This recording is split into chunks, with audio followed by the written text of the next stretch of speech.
Mandy also said, I love them both, but I think I love the quiet of the sunrise most when I'm sitting by myself with my coffee. Yes, there is something so peaceful and so promising about a sunrise. You know, it's the dawn of a new day. It's usually extremely quiet and peaceful. You hear the birds. It's really calming, and it kind of gives you a sense of renewal, where the sunset kind of gives you a feeling of an ending. So I think I've kind of turned a little bit. I do love my sunsets, but yeah, it seems like that's more of a group project than it is the sunrise, because typically I will go to the sunrise by myself.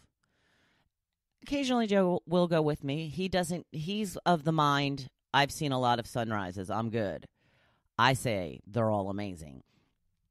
So a lot of times I just go by myself, and it's very nice. It's very nice to go with a little cup of coffee, take a couple of pictures. When I'm up there taking pictures of this sunrise, I'm always like, all right, I'm going to take 3 pictures, and then I'm going to put my phone away. And then I put my phone away, and like 2 minutes later, I'm like, all right, just one more. Oh my gosh, I got to take that one too, because that one's such a great shot. Yeah, it's crazy. It's crazy. And I have a zillion pictures of all the sunrises and sunsets, and yet I still continue to take more and more and more. So I'm going to say about 80% say the sun set, and 20% said either the sunrise or both. I think there's only one person, Katie, said sunrise by itself. Anybody else that didn't say sunset said I like them both. So pretty interesting. I think that people just tend to see a lot more sunsets than they see sunrises. But they're both amazing. And I'm very lucky that I can go, 5 minutes down the street and see either one coming up over water or down over water. So that's the great thing about a barrier island is it does still appear like the sun is going down over water. Obviously, it's not really, but you know what I mean. So, did I get to everything that I wanted to talk about? I believe I did. So, I'm going to move on to the blog post. Today's topic is work it. Work it, girl. Now, when we strive to become better than we are, everything around us becomes better too. This is a quote from a woman named Paula Coelho. I'm going to go with Coelho.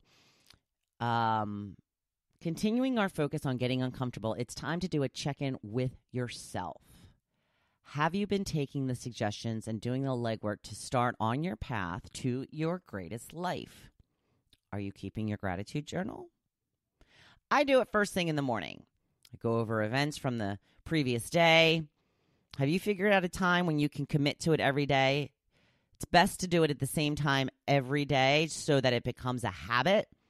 Like I said, though, get it in when you can, but if you do it at the same time every day, it will become a habit, and you'll be able to get it down more quickly. Maybe when you first get to work, whip out that cute little notebook and fabulous pen, write those 5 things down as soon as you get to your desk.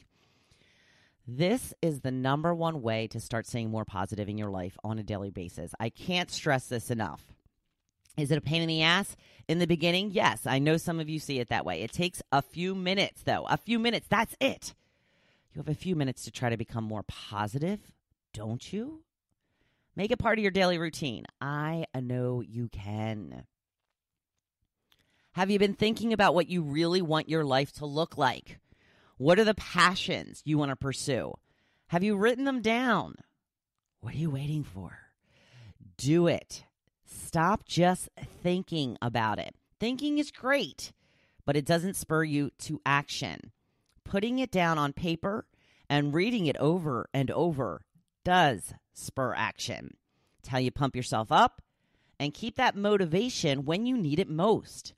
Yes, it can seem daunting and overwhelming to try to pinpoint what you want most from life, but the other option is to never figure it out and then coast through life until you get to death. How appealing does that sound? Sit down, figure it out, write it down. You really should be doing things on a daily basis that will bring you closer to your goal. You are what you do daily, not what you do once in a while. Have you done some paintings of something? You know, are you a painter? I'm going to use that as an example today. Is it something that you think should be sold or put in a gallery? Go to a small gallery. Ask what the process is. Don't go to the Philadelphia Museum of Art or the Met or anything like that. They're not going to put your picture up there. Go to a small gallery. There's a gazillion of them. I know there's a gazillion of them in Philly, so I'm sure there's a gazillion of them in New York. Ask what the process is. Are there restaurants or businesses in your area that may be interested in hanging some on their wall with the intent to sell to people who may ask or admire it? Just ask them. Go into a restaurant, especially one that you patronize a lot. If they know you there, they're going to be more inclined to do something for you. Just ask. If you don't, the answer is always going to be no. And so what if it is no? You tried. Okay, that's fine. I just had to ask. That's what you say. I just had to ask. Get your brave boots on and get out there to show the world what you can do in any way that you can do it. You have to take the first steps, though. You have to figure out your focus. You have to figure out what you need to get to that next level, and you have to find a way to get and stay motivated. I've told you before that I write down my 10 most important dreams every single day. A trick I got from my girl, Rachel Hollis. She suggests no more than 10 because you may start to lose focus with too many. But I write them down every day. Notice I said write. I don't read them. I write them every single day. Writing things down sends a signal to your brain and makes it want to act. I'm also writing them down as if they've already happened. By writing it that way, you are setting up your subconscious to act as though it's already happening. So, are you being lazy? Are you not taking my wonderful suggestions? Get out that notebook and pen and get to it. It will change your life. I promise you this. But you have to do the work. Make it your new routine. It's just as important as brushing your teeth and taking a shower. It is going to bring you your best life possible. Aren't you worth the time and effort? I'm sure that you are. That is a rhetorical question, my friends. So it is a I wish it were Cocktail Friday. Thursday, we are almost there, people. Almost the weekend. The heat is on. Stay cool and make it your best day yet. Thank you for listening to The Hopefulist, hosted by Wendy McClure. For more inspiration, please visit hopefulist.com. Thanks, and we'll see you tomorrow on The Hopefulist.